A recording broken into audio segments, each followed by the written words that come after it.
Ranjana Shukla, reporter post. बंसी, बांसुरी, मुरली, ये नाम जब भी हम सुनते हैं तो हमारे जहन में एक ही मूर्ति, एक ही सामने आता है, और वो है नंद के लाल, यशोदा का दुलारा, श्री राधे कृष्ण।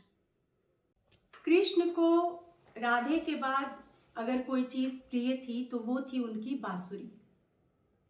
अब ये बांसुरी कैसे उनके पास आई, किसने प्रदान की, इसकी बहुत सी कथाएं हैं, लेकिन उनकी एक कथा मैं आपसे बताने जा रही हूँ। जैसा कि हम सब जानते हैं कि द्वापर युग में जब श्री कृष्ण ने मानव रूप में पृथ्वी पर जन्म लिया तो चारों ओर खुशी की लहर दौड़ गई। पृथ्वी लोक, देवलोक, सब जगह लोग खुशी से नाचने लगे, और दूर दूर से, देवलोक से या पृथ्वी लोक से सभी लोग कृष्ण की बाल्यकाल को देखने के लिए आने लगे, पहुंचने लगे। ऐसे में भगवान शिव, वो कहाँ पीछे रहने वाले थे, वो भी श्री कृष्ण के बाल्य रूप को देखने के लिए पृथ्वी पर आने की सोचने लगे। जब वो आने लगे तो उन्होंने ये सोचा कि खाली हाथ जाऊं भी तो कैसे जाऊं, तो उन्होंने कुछ भेंट देनी चाहिए जो कृष्ण को पसंद आए और हमेशा उनके साथ रहे। फिर उन्होंने सोचा ऐसे क्या भेंट दी जाए, ऐसा क्या किया जाए जो बहुत ही अच्छा हो। तो उन्होंने अपने पास रखी हुई महर्षि दधीची की हड्डियों का उनको ख्याल आया, और उससे उन्होंने एक अच्छी सी बांसुरी बना ली। महर्षि दधीची ऋषि वो बहुत ही महान ऋषि थे, जिन्होंने धर्म के लिए अपने शरीर का त्याग किया था। ये हम सब जानते हैं, हम सब ने पढ़ा भी है। जब राक्षसों का आतंक बहुत ज़्यादा बढ़ गया तब देवताओं ने महर्षि दधीची को आग्रह किया कि वे अपने शरीर का त्याग करें ताकि उनकी हड्डियों से वज्र का निर्माण हो सके और राक्षसों का संहार किया जा सके।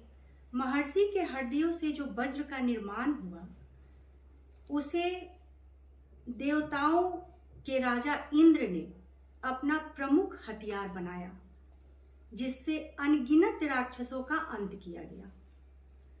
वज्र की इसी बची हड्डियां भगवान शंकर के पास जो थीं, जिससे उन्होंने बांसुरी का निर्माण किया, और उसे लेकर वो पृथ्वी लोक पर कृष्ण के बाल स्वरूप को देखने के लिए आए, और आने के बाद उन्होंने कृष्ण, भगवान श्री कृष्ण को उपहार स्वरूप ये बांसुरी प्रदान की।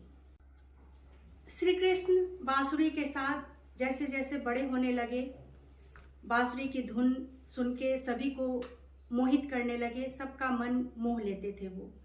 राधा और कृष्ण की दोस्ती 8 साल के उम्र से ही थी। राधे को, गोपियों को और सारे जग को अपनी बंसी के धुन से ही वो मंत्रमुग्ध कर दिया करते थे। श्री कृष्ण की बांसुरी की धुन से सारे वृंदावन के वासी, गोपियां ही नहीं बल्कि जितनी भी गौएं थीं वो भी मंत्रमुग्ध होकर उनके पास चली आया करती थी। कृष्ण की रासलीला में भी उनकी बंसी के धुन की अहम भूमिका रही है। हम सब जानते हैं कि वृंदावन में श्री कृष्ण अपने रासलीला के साथ साथ अनेक राक्षसों का संहार भी उन्होंने किया, जो उनके मामा कंस के द्वारा भेजे जाते थे। श्री कृष्ण और उनकी बांसुरी की चर्चा महाभारत में उनकी रासलीला तक जानी जाती है। जब कृष्ण को वृंदावन छोड़ अपने कर्मभूमि की तरफ बढ़ना था तो उन्होंने अपनी सबसे प्रिय बांसुरी अपने प्रिय राधा को समर्पित कर दी, और वो मथुरा आ गए। मथुरा आने के बाद उन्होंने क्रूर राजा कंस से सबको, मथुरा वासियों को और अपने माता पिता को उसके आतंक से मुक्त किया।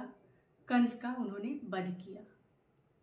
तो यही है श्री कृष्ण की बांसुरी की एक कथा। धन्यवाद।